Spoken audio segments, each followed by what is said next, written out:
ante os pequeninos. A criança é uma edificação espiritual dos responsáveis por ela. Não existe uma só que não solicite amor e auxílio, então, entendimento. Cada pequenino, enquanto seja, via de regra, um espírito adulto, cérebro extremamente sensível pelo fato de estar reiniciando o trabalho da reencarnação, tornando-se, por isso mesmo, um observador rigorista de tudo o que você fala ou faz. A mente infantil dar-nos-á no futuro tudo o que lhe dermos agora. Toda criança é um mundo espírito de construção ou reconstrução, solicitando material digno a fim de consolidar. Agindo de hoje a pensar com acerto, dialogando com eles dentro das normas do respeito e sinceridade que você espera dos outros em relação a você. A criança é um espírito especial no nível do seu dia a dia. Não tente transformar os filhinhos em bibelôs, apaixonadamente guardados, porque são eles espíritos eternos, como acontece a nós, e chegará o dia em que despedaçarão perante você mesmo quaisquer amarras. Se você encontra algum pirralho de maneiras desabridas ou de formação inconveniente, não estabeleça censura, reconhecendo que o serviço de reeducação dele, na essência, pertence aos pais ou aos responsáveis, não a você.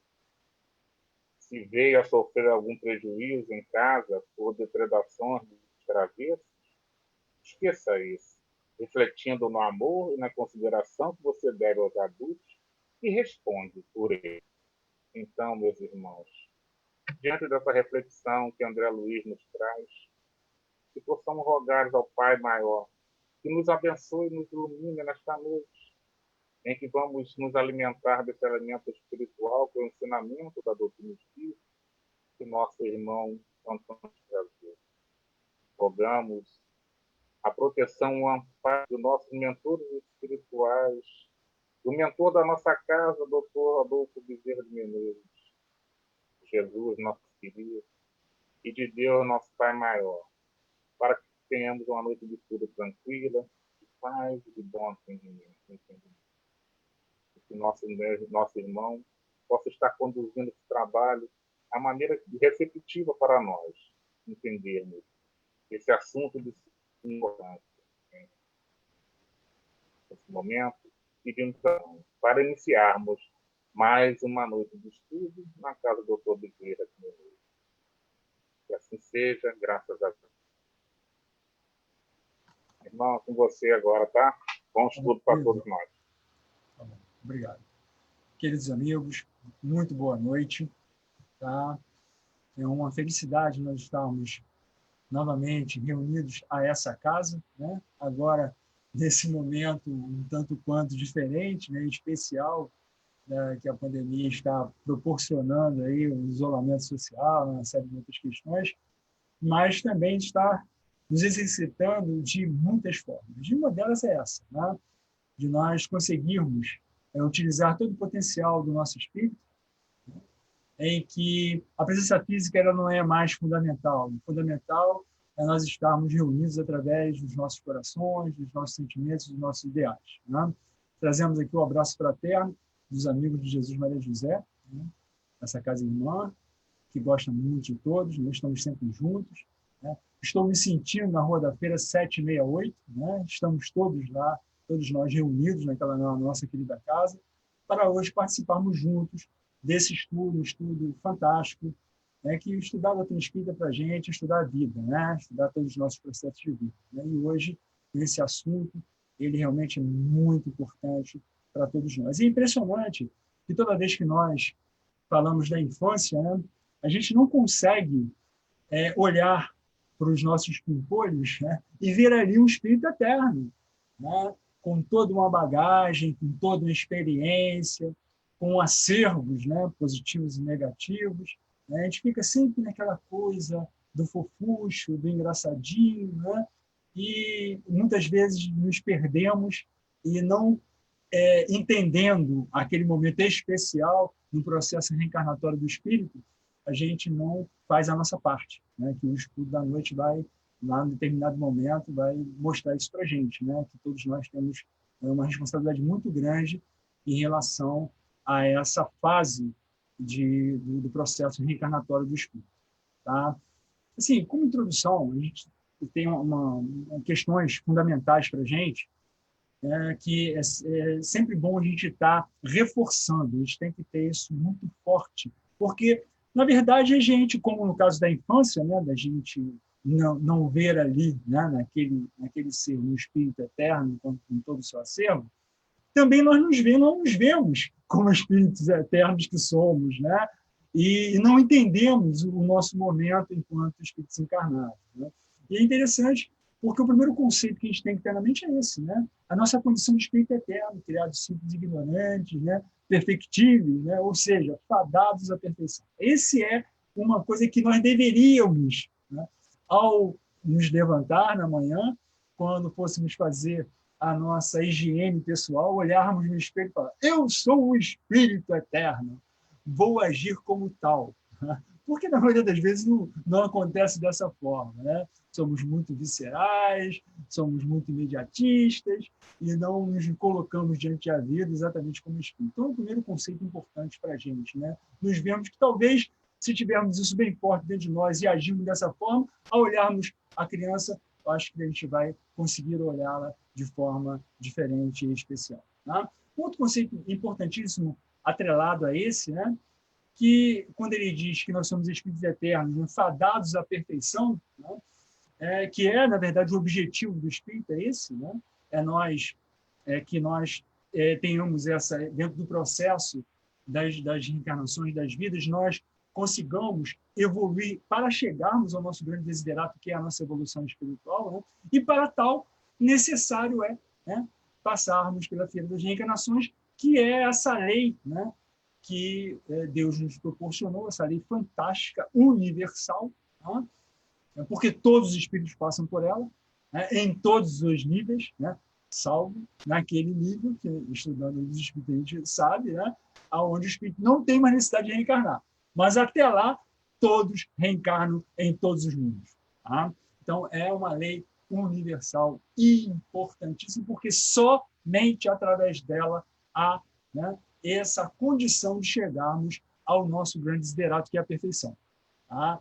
Mas a gente não desenvolve no plano espiritual? Sim, claro. Né? Aquela questão, né, de você ilustrar a mente, desenvolver a sua inteligência, ter toda uma consciência, desenvolver a sua consciência, tudo bem, né? Mas é aqui que a gente coloca isso em prática, porque a incorporação dos conceitos só através da execução, né? Só nós experienciando, né, nessas N situações em que a providência divina nos oferece, através da reencarnação, né, que a gente tem condição de pegar esse acervo, esse desenvolvimento feito em outras encarnações e também na erraticidade, e sedimentarmos em nós. Fora isso, não há condição. Por isso que ela é uma lei universal. Todos passam por ela. E dentro desse processo, né, existe, para que nós chegarmos a esse objetivo, né, de alcançarmos essa perfeição, existe, né,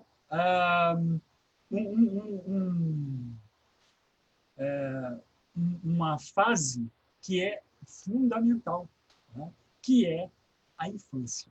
Tá? A infância, ela faz parte desse todo esse processo. Mas vamos ver um pouquinho antes, né, de chegarmos a identificar a infância como esse processo fundamental, né? Já lá deixa eu ver aqui onde a gente selecionamos alguns conceitos aqui, até a própria conceituação que traz no objetivo da encarnação, lá na questão 132, onde os espíritos colocam para a gente, né, que Deus nos impõe a encarnação com o fim de chegarmos à perfeição, né? Temos que sofrer todas as vicissitudes da existência, está aí a questão de reencarnarmos, né? Mas também tem um outro objetivo, que esse objetivo é muito importante, que visa aí no outro fim, a encarnação, de pôr o espírito em condições de suportar a parte que ele toca na criação. Então está lá na resposta dos espíritos, na questão 132. Isso, a gente não entende muito bem a grandeza dessa questão. Tá? Porque depois ele continua dizendo que é exatamente através da vivência, desse compromisso, desse comprometimento, né, em torno da criação, que nós vamos também nos desenvolvendo. Então, mostra a importância da nossa participação na vida.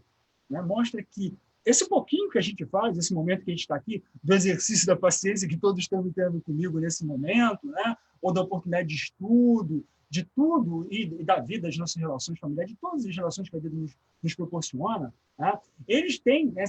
Todos nós temos esse compromisso em nosso desenvolvimento e também desse compromisso com o desenvolvimento geral.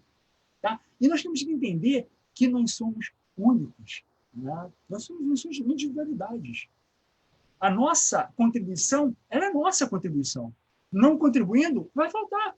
Ah, mas outro pode fazer a parte que lhe cabe. Mas a nossa parte vai ficar lá, tem a lacuna.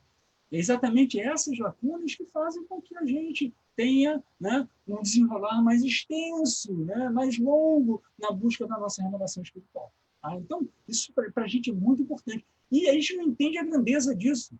Tá? A gente não entende a grandeza da reencarnação, da oportunidade da vida, porque são esses pedacinhos, né, esses momentos que a gente está tendo, essa construção que nós vamos fazendo, que vão fazer que um dia, hoje nós temos algumas responsabilidades, né? Nossa sobrevivência, subsistência da nossa família, do grupo que nós muitas vezes estamos à frente dirigindo alguma coisa, né? Alguns vão tomar responsabilidades maiores, e isso vai crescendo até um determinado momento em que nós seríamos responsáveis por 7,8 bilhões de almas, né? Como Jesus, que é um espírito que chegou, passou por todos esses estágios, e chega a um estágio em que ele é responsável por 7,8 milhões de habitantes da Terra. Era o nosso governador. Mas não é só isso, não. Porque dizem os espíritos que tem de 2 a 3 vezes de espírito na realidade, vinculados ao planeta. Então, são 7,8 bilhões encarnados e mais 24 bilhões aí, né, em vias, né, de processo teológico também, vinculados ao planeta. Toda a responsabilidade. Né? Isso começou onde? Começou exatamente no ponto que nós estamos. Dessa compreensão de nos vermos como espíritos e olharmos a criança como tal, né? E, junto disso, fazermos a nossa parte. Né?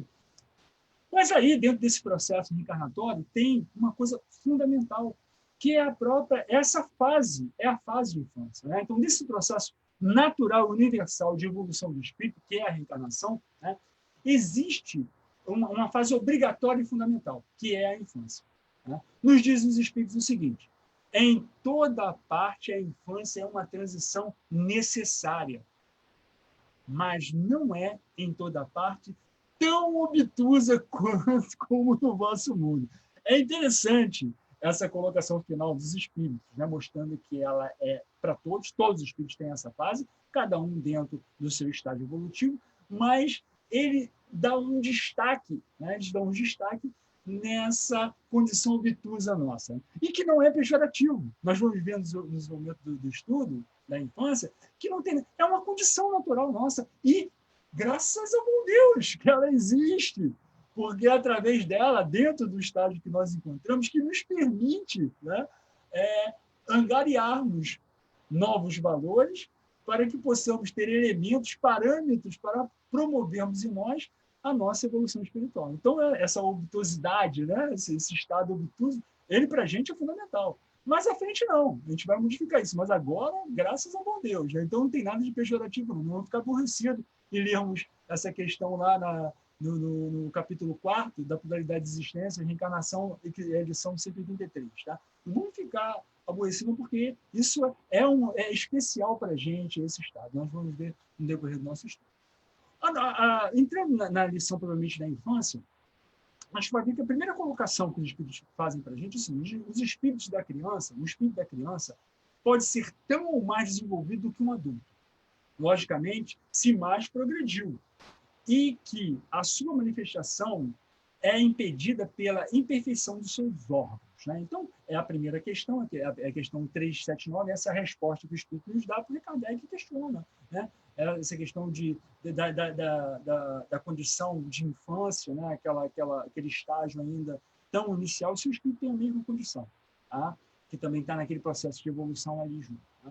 E os espíritos dizem que não, ali tem um espírito muito mais evoluído do que a gente pode ser muito mais evoluído, que a gente tem muito mais cabedal. Tá? Então, não é isso. E eles colocam que são os órgãos que impedem que esse espírito se coloque. A gente vai ver ao longo que não é só isso. Os espíritos já falaram lá atrás que não é só isso, mas, no momento, talvez por saberem que eles já falaram sobre isso, eles colocam dessa forma. Que, na verdade, são os órgãos. Os órgãos que fazem impedimento, mas nós não.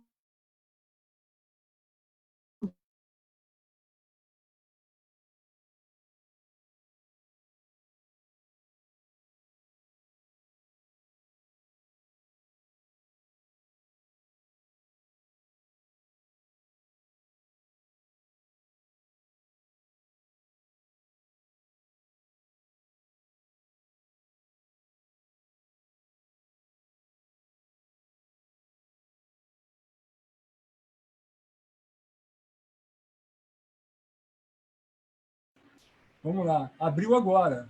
Está aberto? Estava aberto antes? Espero que sim, né? Porque eu já falei tanta coisa, espero que esteja aberto aí para a gente ouvir. Mas ele entrou novamente e entrou fechado. Eu espero que tenha tido oportunidade de estar sendo ouvido. Tá ouvindo? Beleza, então. É porque fez um mequetrefe aqui. Vamos continuar, então, o nosso estudo. Tá? Então, essa colocação, porque quando a gente vê a criança e Kardec preocupado, ele vê por quê? Será que o desenvolvimento são dos dois? Não, o espírito ele é pleno, ele é sempre pleno. Né? Mas ele não satisfeito, né? Ele vai voltar à carga. Mas antes dele partirmos para a próxima pergunta, para 380, tem uma questão muito, muito importante que está lá na 142, que endossa exatamente isso que os espíritos falaram como dó. Nós já falamos isso. Lá na 142, no capítulo 2, de Encarnação dos Espíritos no Contexto da Alma, tá? Nos diz o seguinte, ó, o espírito é uno e está todo na criança, como no adulto. Os órgãos ou instrumentos das manifestações da alma é que se desenvolvem e completam. Né? Ainda aí tomam efeito pela causa. Então, lá na 142, eles já tinham mostrado essa diferença, porque já existia essa dúvida, né, de que se existia ali mais de um espírito, o espírito está em fases também. Não, ele é pleno, ele é sempre pleno. Tá? E aí, continuando, tá? Então, na 380, assim, a gente vai ler a pergunta. Tá? Vamos ler a pergunta, porque ela tem muitas coisas muito interessantes para a gente aqui. Diz assim, abstraindo, tá, o obstáculo que a imperfeição dos órgãos opõe à sua livre manifestação, o espírito de uma criancinha pensa como criança ou como adulto. Né? Porque, vamos lá. Tá? Os espíritos falaram que os órgãos que fazem com que o espírito não...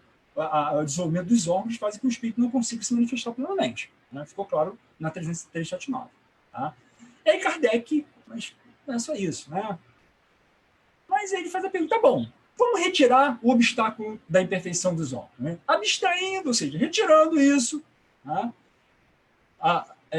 Para a sua livre manifestação, o espírito de uma criancinha pensa como criança ou como adulto. Por quê? Se os órgãos existem, eu quero ver como é que é a questão. E aí os espíritos vão fazer a colocação que é fundamental, tá? Que diz o seguinte: desde que se trate uma criança, é claro que, não estando ainda nela desenvolvidos, não podem os órgãos da inteligência dar toda a intuição própria de um adulto a um espírito que a anima. Né? Ou seja, eles não abstraíram a questão do corpo físico até aqui. Né? Então, aqui ele mostra que, óbvio, né? Se o organismo ainda está em formação, o espírito não tem como agir plenamente. Tá? Não dá.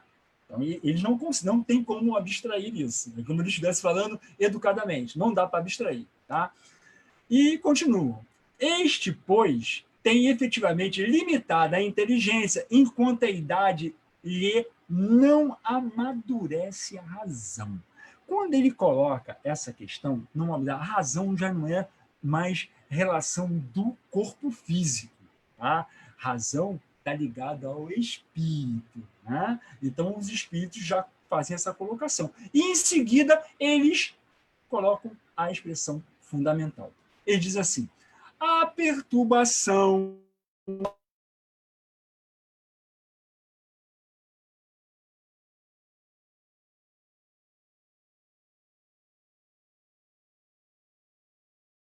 e está ficando fechando meu microfone, tá? Eu abri novamente.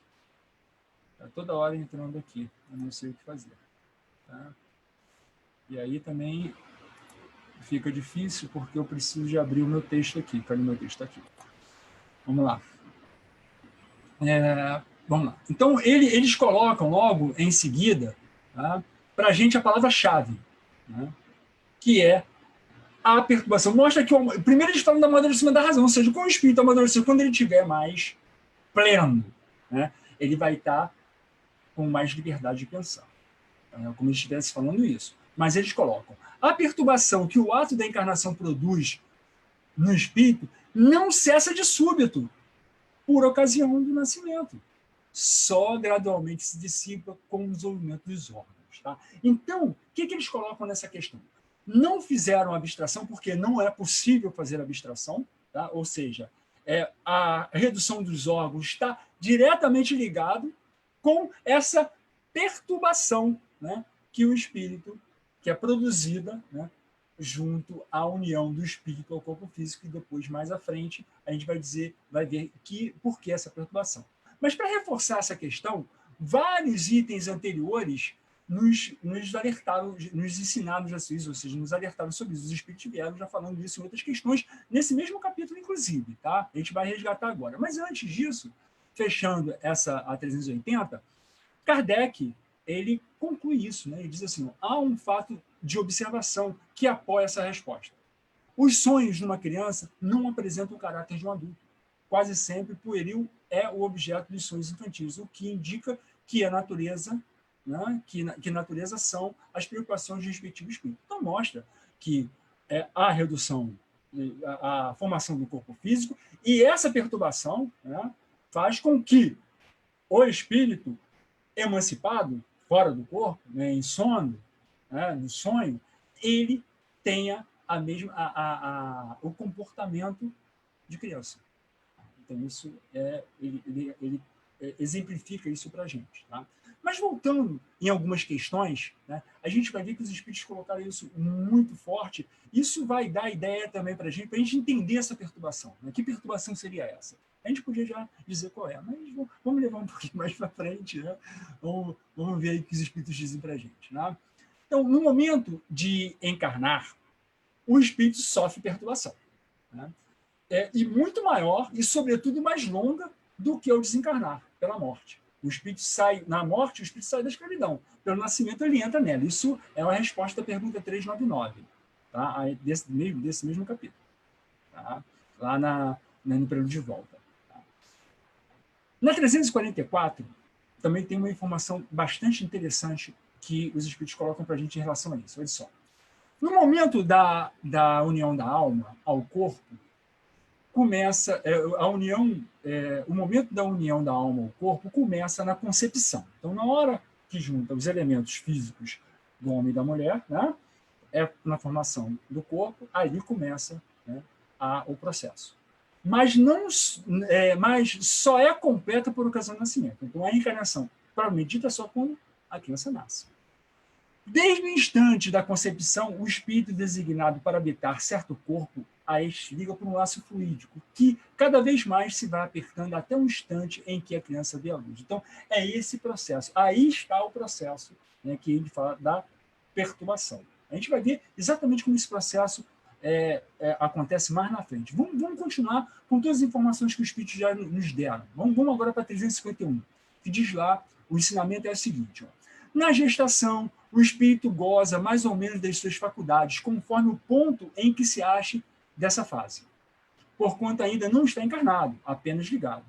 A partir do instante da concepção, começa o espírito a ser tomado de perturbação, que o adverte que lhe soou o momento de começar nova existência corpórea. Essa perturbação cresce de contínuo até ao nascimento. Nesse intervalo, seu estado é quase idêntico ao de um espírito encarnado durante o sono. À medida que a hora do nascimento se aproxima, suas ideias se apagam assim como a lembrança do passado, do qual deixa de ter consciência na condição de homem, logo que entra na vida. Essa lembrança, porém, ele volta pouco a pouco ao retornar ao estado de espírito. Tá? Então, ele mostra que na concepção, começa, tá? Ela não é total, ela vai se intensificando até o nascimento e se prolonga, ela vai se prolongando, tá? E só vai o espírito voltar a ter a sua condição plena, né? Quando voltar com suas lembranças todas, né? Que a gente vai ver aí que tem também nesse meio, né?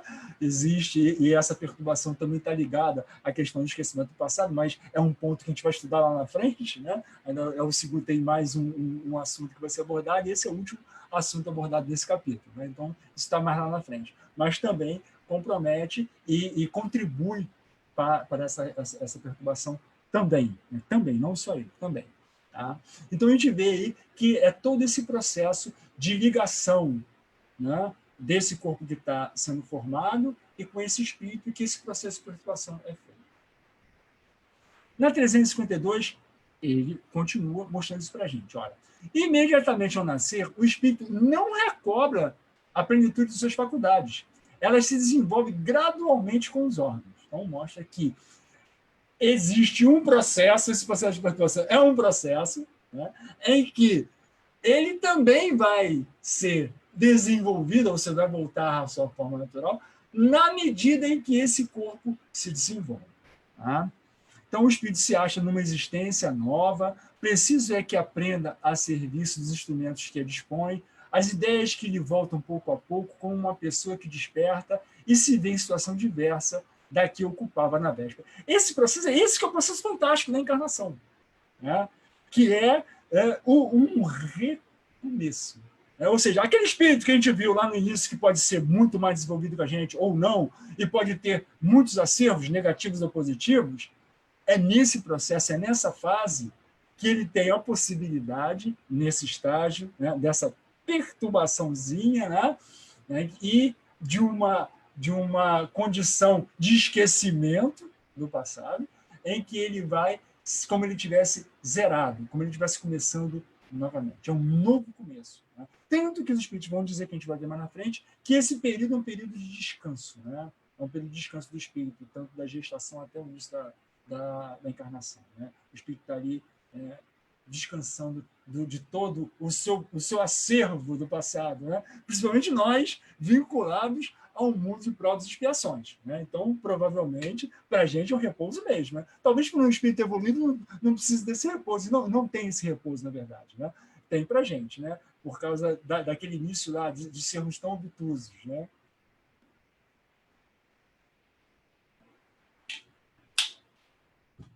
Então, essa é uma questão fundamental. Mas vamos lá. Aí vocês vão perguntar, Antônio, tudo bem, tem a perturbação. Você, né, frisou bem. E que processo de perturbação é esse? Tá? Por que essa perturbação? Então, a perturbação qual é? Isso que a gente já estudou, né? Esses pontos todos mostram para a gente, que é o processo do reencarne, que é a formação lá, que ele diz que é a união do espírito, aquele corpo que está sendo elaborado através dos dois elementos, né, do pai e da mãe, né, os orgânicos ali que formam a célula, a partir dali, né, daquela concepção que há, né, a ligação fluídica do espírito. Mas para que isso aconteça, tem que existir a redução perispiritual. Né? Então, esse processo de perturbação é exatamente o processo de redução perispiritual. O processo em que o espírito ele se torna menor, né? Ele tem uma redução perispiritual, para que haja a condição de ele magneticamente se unir àquela célula inicial. Né? E a partir dali, do desenvolvimento, a cada vez que esse corpo, essas células vão se multiplicando, esse corpo vai sendo formado, né? Ele vai também tomando, né? Se adentrando, se unindo cada vez mais célula a célula, molécula a molécula. Sabendo que o perispírito, né, que é o MOB, modelo organizador biológico, é ele que imprime a essa matéria exatamente a forma e as condições que ele vai ter. Aí tem lá o código genético, que, na verdade, é ele que seleciona esse código genético, que seleciona o DNA lá, os genes, né, daquela união biológica ali, para que ele tenha os elementos necessários para formar o corpo que ele necessita para a sua vivência, né, nessa oportunidade de vida que ele está tendo, nessa reencarnação. Tá? Então, a perturbação é exatamente esse processo. E a gente vai ver isso, sabe onde a gente vê isso? Em André Luiz, no Missionários da Luz, naquele caso que ninguém conhece, que ninguém cita, que é a reencarne do Sigismundo, né? Olha um trecho interessantíssimo quando ele descreve essa redução perispiritual. Ele diz assim, a gente sabe o caso do Sigismundo, né? Rapidamente, ele está lá, ele teve relação, o Sigismundo, Adelino e a Raquel, em outra encarnação, o Sigismundo tira a vida do Adelino, se ajusta no plano espiritual, volta a Adelino e Raquel para receber o Sigismundo como filho. Então, os dois lá, o casal já está lá, né, em casa, e o Sigismundo se aproxima para que haja essa aproximação magnética e ele consiga, né, no momento da fecundação, ele estar ali junto e poder fazer o processo de reencarne dele. Então, ele já estava ali há algum tempo, né? E aí chega o momento H, né, o momento principal da reencarnação. E diz lá, o André Luiz relata, né? Os espíritos construtores começaram um trabalho de magnetização do corpo perispirítico no que eram amplamente secundados pelo esforço do abnegado orientador, que se mantinha dedicado e firme em todos os campos de serviço. Sem que me possa fazer compreendido de pronto pelo leitor comum, devo dizer que alguma coisa da forma de Sigismundo estava sendo eliminada. Quase que imperceptivelmente, à medida que se intensificavam as operações magnéticas, tornava-se ele mais pálido. Seu olhar parecia penetrar outros domínios, tornava-se vago, menos lúcido. A certa altura, Alexandre falou-lhe com autoridade: Sigismundo, ajude-nos, mantenha clareza de propósito e pensamento firme. Tive a impressão de que o reencarnante se esforçava por obedecer. Agora, continuou o instrutor, sintoniza conosco relativamente à forma pré-infantil. Mentalize sua volta ao refúgio maternal da carne terrestre. Lembre-se da organização fetal. Faça-se pequenino. Imagine sua necessidade de tornar a ser criança para ir aprender a ser homem. Compreendi que o interessado precisava oferecer o maior coeficiente de cooperação individual para o êxito amplo. Surpreendido, reconheci que, ao influxo magnético de Alexandre e dos construtores espirituais, a forma perispiritual de Sigismundo tornava-se reduzida. A operação não foi curta nem simples. Identificava o esforço geral para que se efetuasse a redução necessária. Sigismundo parecia cada vez menos consciente. Não nos fixava com a mesma lucidez e suas respostas às nossas perguntas afetuosas não se revelavam completas. Por fim, com grande assombro meu, verifiquei que a forma do nosso amigo assemelhava-se à de uma criança. E aí ele continua, né, relatando para a gente. Né? Só para a gente fechar a questão do Sigismundo, mais na frente ele diz, né, o André Luiz faz a pergunta se é regra geral esse processo. Né? Ele diz, de modo algum. O instrutor, né, Alexandre fala, de modo algum. Os processos de reencarnação, tanto quanto da morte física, diferem ao infinito. Não existe não existindo, segundo cremos, dois absolutamente iguais. Mas mais na frente ele diz o seguinte para a gente: olha, a reencarnação de Sigismundo obedece às diretrizes mais comuns, traduz expressão simbólica da maioria dos fatos dessa natureza, porquanto nosso irmão pertence à enorme classe média dos espíritos que habitam a crosta. Tá? Então, aqui, ele mostra para a gente, né, que é mais ou menos, né, o que você... Então, a gente vê que essa perturbação espiritual que nós vimos e fomos insistentes, né, no início, é exatamente isso. Né? É esse processo do reencarne fantástico, né, que faz com que sejamos tão obtusos. Né? Que há essa redução, né, fantástica, maravilhosa, importantíssima, para que esse espírito tenha aquele momento de refrigério e ele comece como fosse de zero. A gente sabe que não é, e vamos ver que não é de zero, mas como fosse de zero. Tá? E aí, continuando, a pergunta seguinte, ela é fantástica também, né? Porque ela fala de um processo que nós temos também um exemplo muito forte. Né? A 381 diz o seguinte: por morte da criança, readquire o espírito imediatamente o seu precedente vigor. Né? A gente lendo essa questão inicialmente, a gente pensa assim, será que quando desencarna o espírito volta à forma original dele? Será? Né? Não é isso. Tá? Os espíritos respondem o seguinte para Kardec.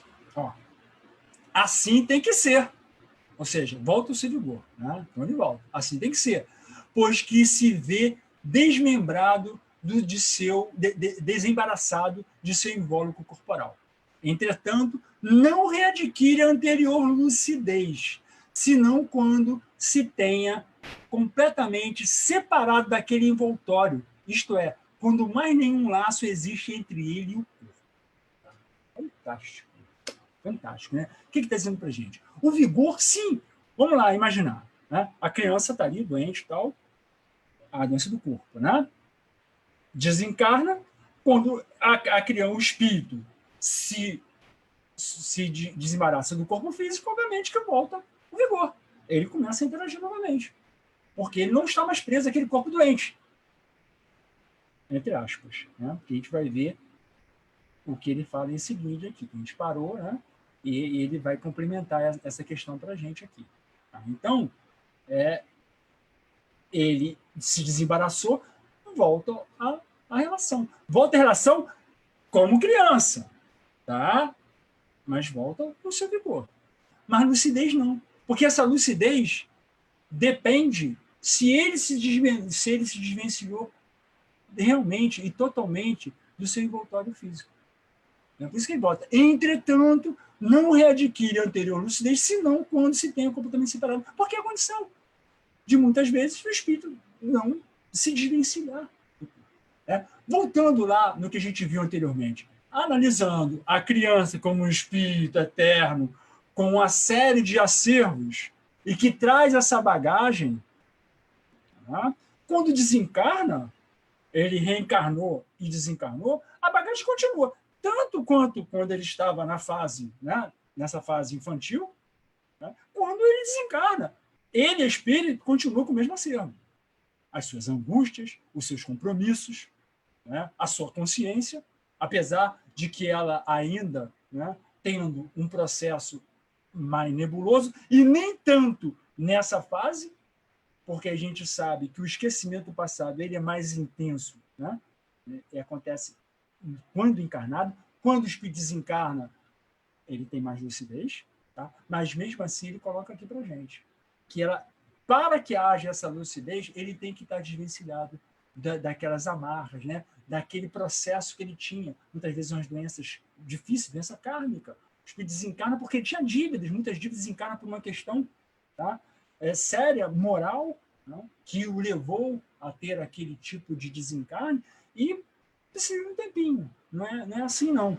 Tá? E a gente tem um exemplo muito forte que a gente vai trazer agora para exemplificar essa questão, que é um caso do Júlio, lá entre a terra e o céu, no capítulo 9, no Lar da Bênção.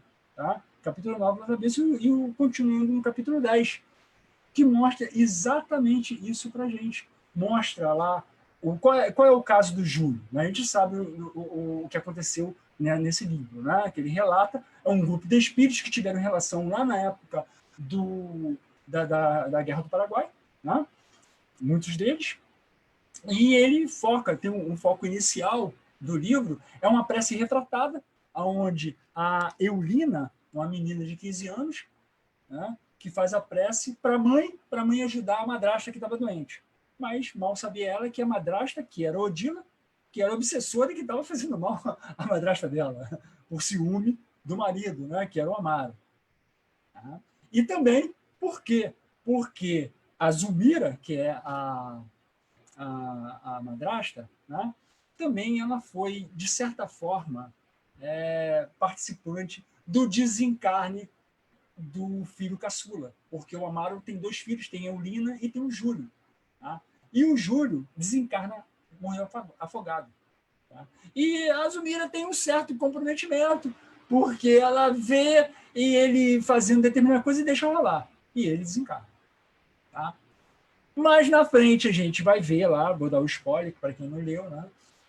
O nosso querido Júlio, ele é um ex-suicida, ele é um reincidente. Ele havia se desencarnado como suicida na última encarnação, tentou 2 vezes, tentou através do veneno, não foi vitorioso, né? Não conseguiu, os amigos intercederam, mas bobeio, né? E ele vai e se joga no rio e morre afogado. Então, ela não tem a culpa total, ela tem a culpa porque ela desejou aquilo, mas ele ia fazer de qualquer maneira, porque já estava nele isso, e, na verdade, ele tira a vida dele. A gente vai ver isso mais na frente, depois do capítulo 10. Tá? Felizmente, eu tenho que dar o spoiler para vocês. Tá? Vai lá que está lá essa questão. Mas vamos ver o que vai exemplificar para a gente essa questão dessa lucidez, né? Porque quando eles desencarnam, né? Desencarnam o Júlio, e também uma das personagens dessa história é a Antonina. A Antonina, ela tem 4 filhos, e um deles, o Marcos, acho que é o Marcos, desencarna aos 18 anos por pneumonia, né? E ela o visita toda noite, no sono, ela se desprende e faz a visita periodicamente ao filho lá na casa no Lar da Bênção, onde as crianças que desencarnam vão para esse lugar. Tá? Então, vão para lá. Foi o Marcos. E o Júlio também estava lá. E o mentor, né, o Clarencio, fala para Hilário e para André Luiz que, ó, vocês querem um exemplo? Vou levar vocês lá para vocês verem isso. Ver como é que se processa essa questão. Tá? E levam os dois lá e veem que o Marcos estava brincando lá numa boa, vem ver a mãe, a Antonina vem, se abraça com ela. Tá? Ele está com vigor e lúcido.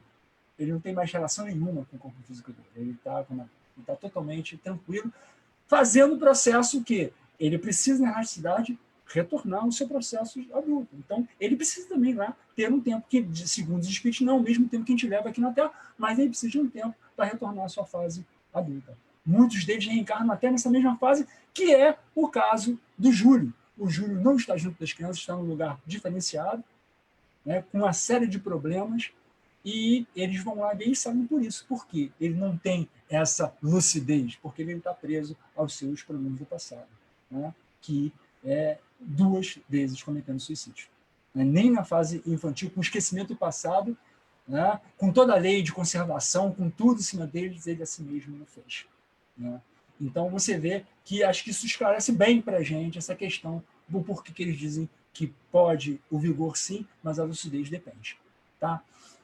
Continuando mais à frente, porque o nosso tempo urge e está acabando, o nosso tempo a gente fica meio desesperado, durante a infância, né, o espírito encarnado não sofre em consequência do constrangimento que a imperfeição dos órgãos lhe impõe, pois esse estado corresponde à necessidade e está na ordem da natureza de acordo com as vistas da providência. É claro, é o que ele fala, é um período de repouso para o espírito. Tá? Então, a questão da infância, de todo desse redução perispiritual, o espírito está se desenvolvendo ali de acordo junto com o corpo, né? É um momento fantástico, maravilhoso, né? É um descanso, é um período de repouso para o espírito. Você imagina esse espírito, no caso do Júlio, que veio com esse acervo todo, era um momento de refrigério para ele, e mesmo nesse momento, olha o que aconteceu. Você vê como, muitas vezes, mesmo com o esquecimento passado, mesmo com a questão da redução perispiritual, com todo aquele acervo, né, de ajuda, como as coisas ainda são difíceis mesmo nessa época, nesse estágio. Né?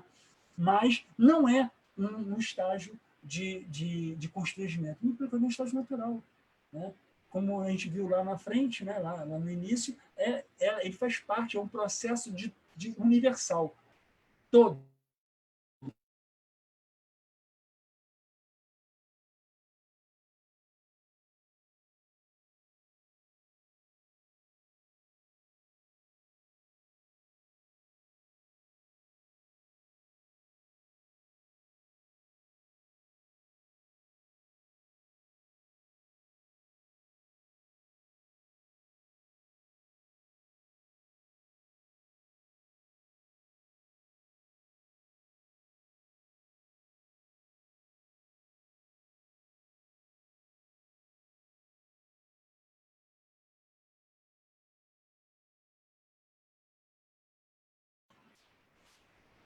Eu fico meio perdido aqui, está saindo toda hora, né? Está dando, piscando aqui, eu não sei se eu estou ao vivo ou não, se está saindo a coisa. Eu acho que sim agora, né?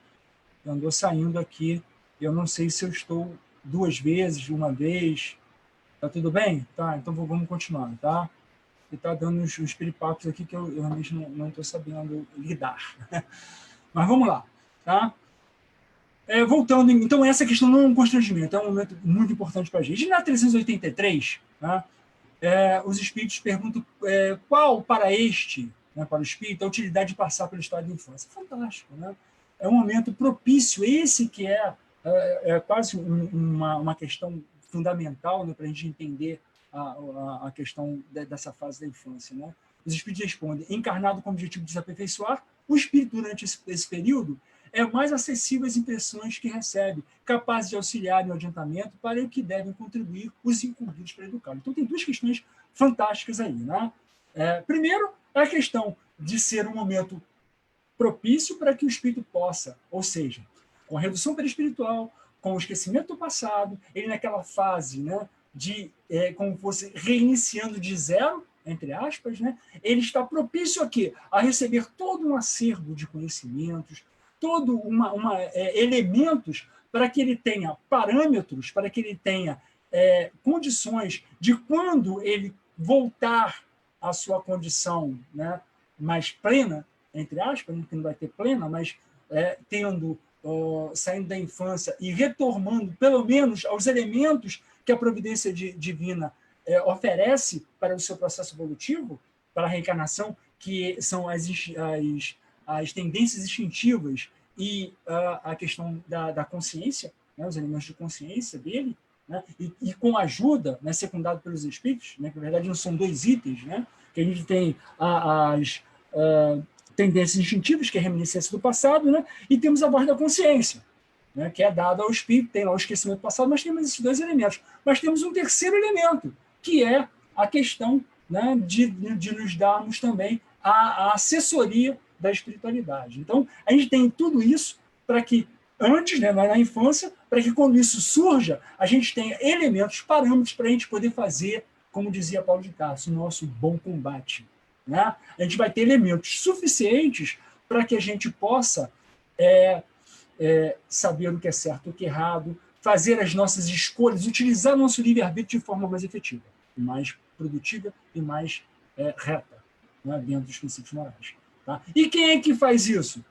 É aí que entra ao final da questão. São aqueles que são responsáveis pela educação desse espírito, que vão ministrar, né, dar caminhos novos, fazer com que ele tenha novos elementos para que ele possa. Então, a fase da infância é fundamental para a gente, né? E que a gente negligencia muito. Né? Como a gente falou desde o início, a gente não vê aquilo como espírito eterno, que tem uma série de dificuldades, tem virtudes abertas, mas também tem dificuldades. Né? E que esse momento é fundamental para que a gente possa inocular, né? Colocar nele elementos para que eles possam ter, quando, né, os acervos voltarem, eles terem como fazerem as suas escolhas de forma mais assertivas. Né? Então, essa é a necessidade. Né? A 384, correndo aqui, né, mostra para a gente qual parece a utilidade de passar pelo estado da infância, né? E eles colocam para a gente o objetivo da encarnação, a gente já viu agora, né? 384. Por que o choro é a primeira manifestação da criança ao nascer? Isso é fantástico, né? Se não tivesse um pouco mais de tempo, a gente falaria de um livro que eu li sobre a história natural, falando sobre o início da civilização do homem, no homem primitivo, né? Quando ele sai da árvore para andar e tudo. Como é que é a transformação no corpo físico dele? Interessantíssima a explicação científica, que bate exatamente com os espíritos nos falam. Né? Por quê? Essa condição... Você imagina um espírito chegando, com o meu jeitão de ser.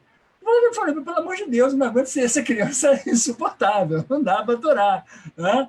Já tem esses problemas todos. Não, a criança vem toda fofuchinha, né? Toda indefesa. E aí, imagina o Sigismundo, que matou Adelino, né? O Adelino vai pegar aquela criancinha indefesa no colo, choramingando, né? E ele vai lá acalentar. Então, tem aquela forma, aquele jeitinho. O choro ele é proporcional exatamente para isso, para que a gente tenha um cuidado a mais com aquela criança. Tudo é perfeito, tudo na natureza é perfeito. Né? E a 385, para finalizar, né, que é fantástica, e eu gostaria de ler um texto, que é do José Naufel, que ele fala das fases, né? É fantástico. Né? 385 diz o seguinte, ó, que é que motiva a mudança que opera o caráter do indivíduo e em certa idade, especialmente ao sair da adolescência? É que o espírito se modifica, né? Então, não há modificação do espírito, o espírito é o mesmo. Nós vimos desde o início, desde o processo lá, ele é o mesmo. Tá? Então, só que agora, né, a saindo da infância, passando inicial pela primeira infância, consolidando a reencarnação aos 7 anos, que a reencarnação é consolidada aos 7 anos, tá? Mesmo, né, ele começa, a partir disso, ele já tem, aos 3 anos, ele tem uma questão de posse, né? Ele diz até aqui, à medida, porém, que a criança vai se desenvolvendo, vão se notando gradativas mudanças na sua maneira de ser. Aos 3 anos, por exemplo, nota-se a primeira grande transformação, amplamente descrita nos compêndios de psicologia. A criança descobre a sua personalidade, afirmando-se mediante o emprego do pronome, tal, tal, tal. Aí depois vai dos 7 anos, aí chega a pré-adolescência. Na pré-adolescência, até a adolescência, né, até chegar à fase adulta, é o momento em que aqueles elementos, né, eles afloram com mais propriedade, que são as tendências instintivas. Eles afloram. Tá? Afloram. E aí que você, né, vai... Aí que a infância vai fazer a diferença. Porque é nesse momento que tudo aquilo que a gente viu lá, que estava meio que zerado, meio que adormecido, né, vai fazer a diferença agora. Porque os rompantes vão acontecer, né, o homem velho, né, como dizia Paulo, o homem velho aflora, e aí que tem que ter parâmetro, tem que ter elemento, tá? Para que ele possa. Então, essa fase é natural, porque é o afloramento, né? E isso normalmente cessa, porque é um momento de conflito que existe, é um momento conflituoso, natural que aconteça, porque vai colidir o passado com o presente, e se o presente teve frutos, a gente vai ter um embate fantástico, né, que é o bom combate que Paulo falava, né, esse bom combate, ele é importantíssimo, é onde a gente vai lutar contra o homem velho, e vai até que chega a fase adulta, e é aí que a gente vai ver os frutos. Né? Aí que se consolida, porque o bom combate é feito, e as nossas opções, né, as nossas diretrizes, o nosso livre-arbítrio, ele age com muito mais eficiência, e logicamente que ele vai ter tudo aquilo, né, vai ter os elementos que a gente construiu na infância. Então, queridos amigos, né, é um momento, né, a infância ela é fundamental, né, um processo fundamental nas nossas vidas, no nosso processo de encarnação, no processo de encarnação do espírito. Tá? Então, nós temos essa condição, essa consciência de que no processo da educação, né, daquele que nos é entregue pela providência divina, possamos fazer a nossa parte, porque esse processo não é só para ele, não, é para a gente também. Né? Ficou bem claro nas questões que Kardec faz e as respostas dos espíritos. Né? É fundamental. Então, comecemos, em primeiro, nos vermos como espíritos eternos, né? E vermos aqueles que são confiados à nossa responsabilidade também. Né? E, assim, para finalizar, a gente fica muito feliz porque a doutrina espírita ela nos traz esse acervo fantástico, com toda a nossa limitação, a gente consegue pegar alguma coisa, né? Mas a gente precisa ainda estudar muito, trocar muito, né? Através dos nossos grupos de estudo, né? E as nossas leituras. Né? Mas tem uma coisa que é fantástica, a gente vê esse crescimento no próprio movimento espírita. Hoje não se fala simplesmente na evangelização. Né? Quando se fala em evangelização, hoje nós tratamos da família. Né? Hoje não é a evangelização só da criança. Né? Temos a consciência que todos nós precisamos de evangelização. Né? E se fala hoje, todo o evento que se faz, você tem a criança, o jovem e a família está junto. Né? Porque esse é um processo conjunto. É só assim que nós, na verdade, efetivaremos um progresso, um crescimento de fato, né? com todas as propriedades necessárias, né? para darmos um passo firme, né? no nosso processo evolutivo. Então, queridos amigos, muito obrigado pela participação, né? por esse momento que nós tivemos juntos. Tá? É sempre bom estarmos, né? trocando, fazendo esse exercício, né? de comunhão de pensamentos, de sentimentos. Né? Temos certeza que, apesar das nossas fragilidades, né? Fizemos, no mínimo, né? essa conexão, essa troca, e espero que ela possa nos envolver a todos nós, e serem levados a todos que necessitam nesse momento tão especial na vida de todos nós. Tá? Nosso profundo agradecimento. Obrigado. Nós é que agradecemos aí a você por por colaborar conosco, né? E com certeza isso foi muito bom para todos nós, deu para assimilar bem. Que você possa, outras vezes, outras oportunidades, colaborar conosco. Tá? Nossos agradecimentos. Um abraço fraterno de toda a Casa União Espírita do Dr. Bezerra de Menezes, a você e aos seus. E, queridos irmãos, nós vamos lembrar só que na próxima segunda-feira nós estudaremos o Evangelho segundo o Espiritismo. Teremos nosso expositor Anderson Paiva. Estaremos estudando o capítulo 12, que é o Amai os vossos inimigos, e o item é do 11 ao 16, que é o duelo que fecha esse capítulo. Tá? Então, na próxima segunda, estaremos aqui de novo, juntos, mais uma vez, estudarmos a doutrina. Então, meus irmãos, estão pelo Face e pelo Zoom, vamos continuar conectados, vamos ter o nosso pensamento, manter essa energia para podermos fazer a prece final. E assim, agradecer a oportunidade que nós estamos tendo, mesmo distante, fisicamente, mas conectado através dos pensamentos, para podermos estudar essa belíssima doutrina, que nos fortalece. Nesse período em que estamos passando por tantas dificuldades, mas podemos, através dos nossos estudos, da conexão da tecnologia nos consegue trazer, nos aproximar, como hoje, mais uma vez, estudando juntos essa belíssima obra, esse belíssimo trabalho feito pelo nosso irmão. Nós possamos, essa noite, refletir diante do nosso sono físico, mas que o nosso espírito emancipado está em lugares e nos encontrarmos para confraternizarmos. Hoje, como sempre, pedimos, Senhor, por toda a humanidade, nós possamos trazer paz, segurança, diante dessas vicissitudes que o mundo está passando, essa transformação. Estamos vendo epidemias, doenças, queimadas. Assim, Senhor, rogamos para serenar e darmos um entendimento correto do que está acontecendo, para a gente poder entender esse processo e passar com serenidade e tranquilidade.